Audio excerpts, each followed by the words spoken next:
बिस्मिल्लाहिर्रहमानिर्रहीम। अस्सलाम वालेकुम व्यूअर्स। आज की रेसिपी बहुत ही मज़े की बनने वाली है। बहुत ही मज़े के, बहुत ही आसान से बैंगन के पकौड़ों की रेसिपी आपके साथ शेयर करने वाली हूँ। ये पकौड़े बहुत ही मज़े के बनते हैं, तो ट्राई कीजिएगा इस रेसिपी को। तो चलिए रेसिपी को स्टार्ट करते हैं। तो इसके लिए यहाँ पे देखिए मैंने एक बड़े साइज़ का बैंगन लिया है। आप इसमें लंबे साइज़ वाला बैंगन भी यूज़ कर सकते हैं और ये गोल वाला भी। तो मैं यहाँ पे ये गोल वाला बैंगन इसमें यूज़ कर रही हूँ। तो सबसे पहले हमें बैंगन के पकौड़े बनाने के लिए इसका बैटर रेडी करना है। उसके बाद हमें बैंगन को कट करना है, क्योंकि बैंगन बहुत ही जल्द काले हो जाते हैं। तो इसे लास्ट में हम कट करेंगे फ्राई करने के लिए। सबसे पहले बैटर को रेडी करते हैं। तो यहाँ देखिए व्यूअर्स, सबसे पहले यहाँ पे मैंने लिया एक बाउल। तो बाउल के अंदर मैं यहाँ पे इसमें 1 कप बेसन डाल रही हूँ। आप अपने बैंगन के हिसाब से ये मसाला रेडी कर सकते हैं। तो ये डाल लेने के बाद यहाँ मैं इसमें डाल रही हूँ 1/2 टीस्पून से कम लाल मिर्च का पाउडर। और इसके कलर को खूबसूरत बनाने के लिए मैं यहाँ 2 पिंच इसमें हल्दी ऐड कर रही हूँ। यहाँ पे इसमें मैं ऐड कर रही हूँ 2 टेबलस्पून इसमें कॉर्नफ्लोर। और अगर आपके पास कॉर्नफ्लोर नहीं है तो आप इसमें चावल का आटा ऐड कर लीजिए, थोड़ी सी सूजी ऐड कर लीजिए, उससे भी आपके पकौड़े बहुत ही क्रिस्पी बनेंगे।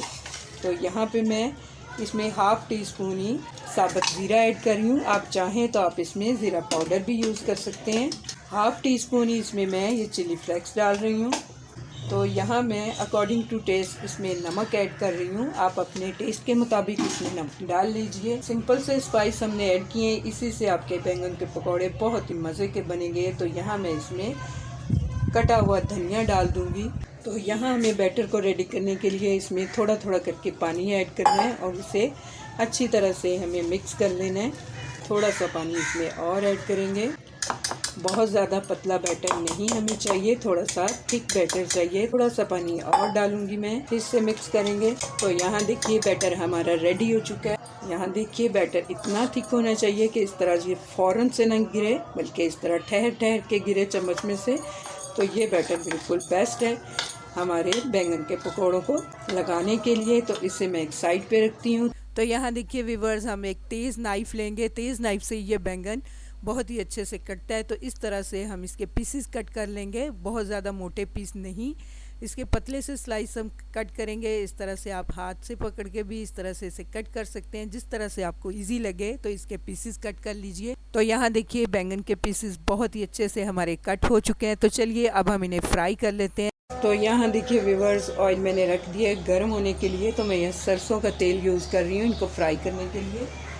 आप कोई भी वेजिटेबल ऑयल इसमें अपनी पसंद का डाल सकते हैं। तो बैंगन बहुत ही जल्दी काले होने की वजह से मैंने साथ ही ऑयल रख दिया था गर्म होने के लिए। और बेसन का जो बैटर हमने रेडी किया था, इस तरह से हमें इनको इसके अंदर डिप करना है। ये देखिए सब तरफ बैटर बहुत ही अच्छे से लग गया है। तो इस तरह हम इन्हें फ्राई कर लेंगे। मीडियम टू लो फ्लेम पे मैंने ऑयल को गर्म किया है। तो कढ़ाई में जितने आपके ये पकौड़े हैं आप उतने डालिए। तो मैंने बस इसमें ये तकरीबन 6 से 7 पीस ऐड किए हैं। इन्हें फ्राई करते हैं। थोड़ी देर बाद ही हम इन्हें टच करेंगे, फ़ौरन हमें इन्हें टच नहीं करना, क्योंकि इस तरह से बैटर उतर जाएगा। तो यहाँ देखिए ये थोड़े से हार्ड हो गए। तो मैं इस तरह से इनकी साइड चेंज कर देती हूँ। तो खूबसूरत सा गोल्डन कलर आने पर मैं दिखाती हूँ आपको। यहाँ देखिए व्यूअर्स, बहुत ही मज़े के क्रिस्पी बैंगन के पकौड़े हमारे फ्राई हो चुके हैं। तो इन्हें मैं डिश आउट करती हूँ, दिखाती हूँ आपको। तो यहाँ देखिए व्यूअर्स, बैंगन के सभी पकौड़े मैंने बहुत ही अच्छे से फ्राई करके रख लिए हैं। इसे आप अपनी मनपसंद केचप या मनपसंद चटनी के साथ सर्व कीजिए। ये बहुत ही मज़े के बनते हैं। उम्मीद करती हूँ आपको मेरी ये सिंपल सी बैंगन के पकौड़ों की रेसिपी पसंद आने वाली है। अगर आपको मेरी ये रेसिपी अच्छी लगे तो मेरी रेसिपी के नीचे लाइक का बटन दबाइए। और अगर आप मेरे चैनल पे नए हैं तो काइंडली मेरे चैनल को सब्सक्राइब कीजिए। अल्लाह हाफिज़।